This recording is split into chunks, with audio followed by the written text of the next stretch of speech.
We are interrupting NBC News Daily because we are following major breaking news. Derek Groves, the one remaining inmate at large from that massive jailbreak from the jail in New Orleans in May, has just been captured in the last 15 minutes in southwest Atlanta. All we know right now, this is coming from U.S. Marshals and federal officials, is that they were acting on a tip from Crime Stoppers New Orleans and other information reporting that Groves had possibly been in the Atlanta, Georgia area. They went to a house, and that is where they found Groves in the last 30 to 45 minutes. It is our understanding from federal U.S. Marshals that Derek Groves is in custody right now. When he'll be extradited back to New Orleans, that is not known. But as everybody knows by now, Groves was one of 10 people to break out of the Orleans Justice Center, which is just another name for the jail in the city of New Orleans back in May. 9 other inmates had been captured. Many believe that Groves could possibly have been the mastermind of this entire escape. Derek Groves is a convicted killer, having been found guilty of killing numerous people on Mardi Gras Day several years ago. He has now been on the run for several months, but now on October 8th, he has now been brought to justice in the Atlanta area in southwest Atlanta. We are waiting for a video from the scene. It's our understanding that Atlanta PD as well as federal officials raided a house a few hours ago. They were tipped off that Groves could have been there. And now, according to U.S. Marshals, he, in fact, was there. Joining us live, the point person for a lot of this, U.S. Marshal Brian Fair. Brian, first off, congratulations on ending now what has been almost a 6-month search for Derek Groves. Thank you, and can't take credit for it. This was a team effort through multiple law enforcement agencies and with support from Crime Stoppers GNO. So if you can talk about this, you have done a lot of interviews. You told us back in May it may take weeks, it may take months, but we will eventually catch Derek Groves. I know that the investigation is still fresh. It's actually happening right now, but how did you all track him down to Georgia, to southwest Georgia? Was it essentially just a tip called into Crime Stoppers? It was a combination of tips that we received from Crime Stoppers GNO and then follow-up work done by the U.S. Marshal Service over the last couple months. We developed information that he was possibly at a house on Honeysuckle Street in Atlanta, Georgia.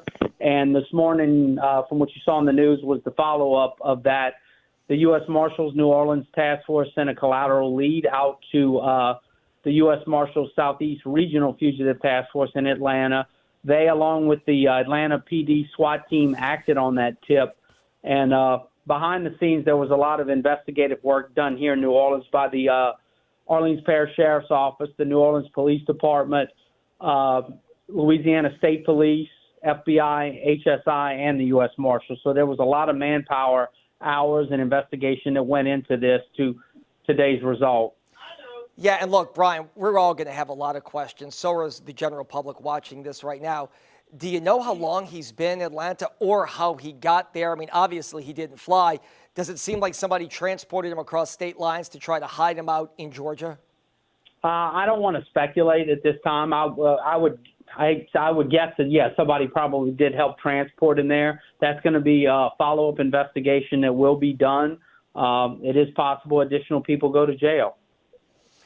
And is this the kind of thing, this does bring a close to this, with the exception of the investigation still going on at OPSO, but is this a day that people can breathe a big sigh of relief that all 10 inmates are finally back in custody?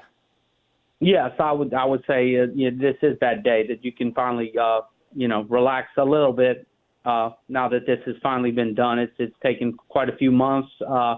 We're just happy it's over. It took several hours once they went to the house today. He was hiding in a crawl space. A lot of manpower hours and effort and equipment had to be used today to get him out of the house. And he came out without incident, or did he put up any kind of fight? I know these are details that are still coming into you as well. I would not call this without incident. There was probably a 3 or 4 hour, I don't know if we'd call it a standoff, where we didn't know if he was in the house or not.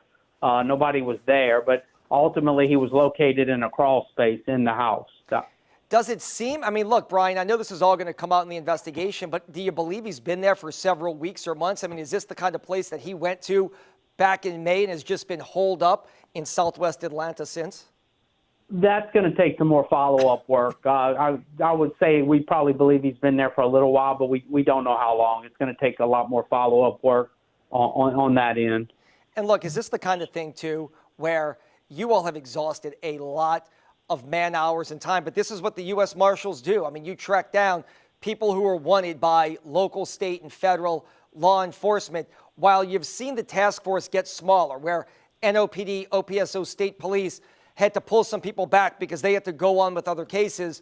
The U.S. Marshal's Office never stopped working on this. Correct. And they still had people assigned to the case. Like state police has somebody assigned full-time on our task force. So does Orleans Parish Sheriff's Office. So those people continue to work, and LSP and Orleans continue to support our efforts during that time. So did HSI and FBI. The scale got a little smaller, but like I said, we at that point, once the majority of them were captured, we were able to focus more on Mr. Groves. And look, I don't know if you can see it, Brian. We were taking a live look. That looks like a federal and state SWAT team. As we talk to you, we have a live picture from Atlanta here where they just brought him to justice. If you can walk us through the process for something like this, because I think everybody is captivated by it and wants to know, they want to see the veil pulled back. You make a call to your counterparts in Georgia, and is it basically they go to work immediately? I mean, this looks like a high-level task force here of highly skilled officers, SWAT team members right now surrounding that house that brought him to justice. Yeah, correct. Well, so Elite is set out. They also have their own work to do, remember, like they have their own cases that are violent offenders as well. So they prioritize cases. Obviously, this was a big one. So they prioritized it and began working it. And it may not, I mean, some people would think, oh, it's just very simple. You just run out to the address and go knock on the door. It doesn't work that way. There's a lot of behind-the-scenes work that goes on to before you even go knock on a door. And that's what you saw today. There was a lot of work done. Like I said, Crime Stoppers GNO provided significant support all summer long and even today. So it took some effort to get the result that we had today. And look, Groves is different than the rest of these escaped inmates because he has been convicted of murder. He will spend the rest of his life, per his sentence, at Angola without probation or parole.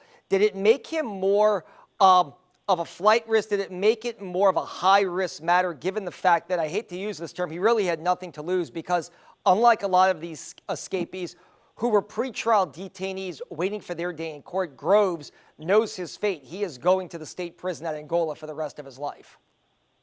Now, I would say that is a factor, yes. At least it adds to our risk. We do assess what we're working on each case and determine what might have more of a risk. And obviously, he would be way up there because he's looking at not ever being released from prison. Now, walk us through the process. And I know we've seen this before back in May and June when you made the rest of these. He'll eventually end up in a jail in Atlanta. He'll be extradited back here. If you can walk us through that process, it'll probably be a couple of days, I would guess, based on the other cases that the marshals and the state officials have handled. Is that correct? Yeah, so if he doesn't get charged with anything locally there, he will eventually be extradited back to Louisiana.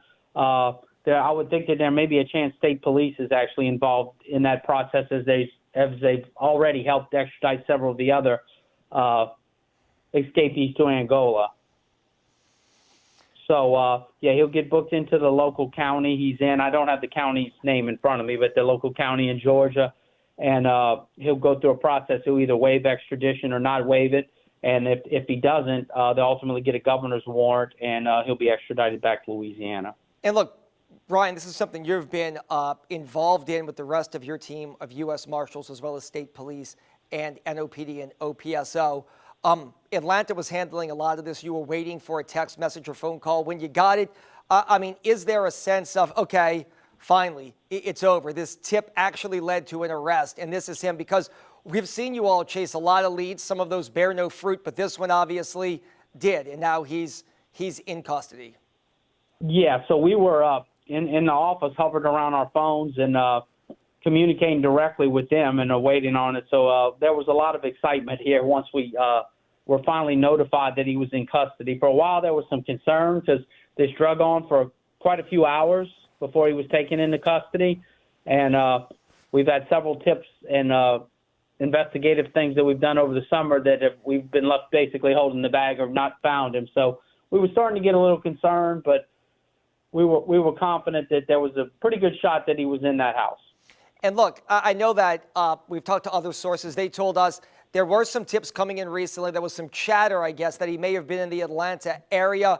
Is that kind of why you all focused in on this area? When you start getting a lot of tips and a lot of chatter, does it become reality?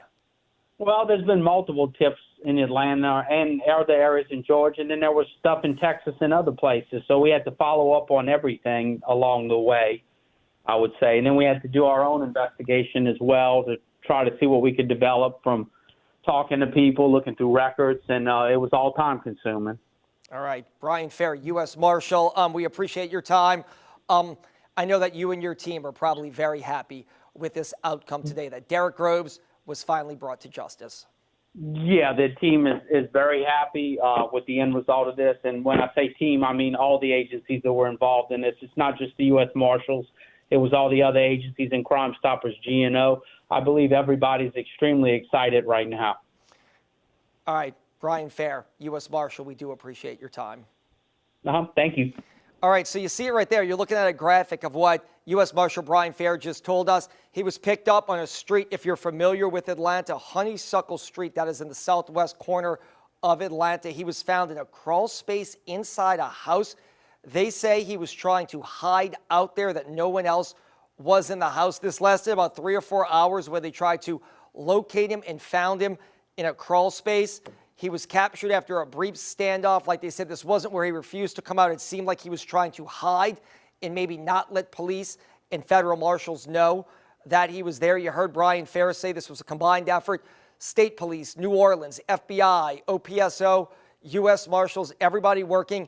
And the big thing, we're going to try to get an interview here, if not now, then later on today, with Darlene Costanza. Crime Stoppers of Greater New Orleans, they say a tip played a key role in this. So therefore, they have been talking about tips. There is still a $50,000 reward. Hopefully, if somebody did call in that tip and led to this arrest, then therefore it will lead to somebody collecting money, as they have been advertising $50,000 for Derek Groves and any capture of his to anybody who can call in information. But you heard Brian Fair just say right there that a tip in Atlanta, or tip from New Orleans, led to Derek Groves being captured in Atlanta. I'm Travers Mackel. The time is 1:30. We're going to have much more in this developing story, still very much an active scene in Atlanta. You can get the very latest right now on WDSU.com. Keep looking at this live picture. We are going to leave it up from one of our sister affiliate stations in Atlanta so you can see everything going on. It's our assumption Groves has been brought out of the house, but if he doesn't, you will see him leave shortly here. We'll have any updates from any officials live, online, and on TV from anyone in Atlanta. And obviously, we'll have complete reaction from the Sheriff's Office, OPSO, and local leaders here, including the governor and elected leaders who have been very involved in the search for Derek Groves. Until then, let's return you to regularly scheduled programming.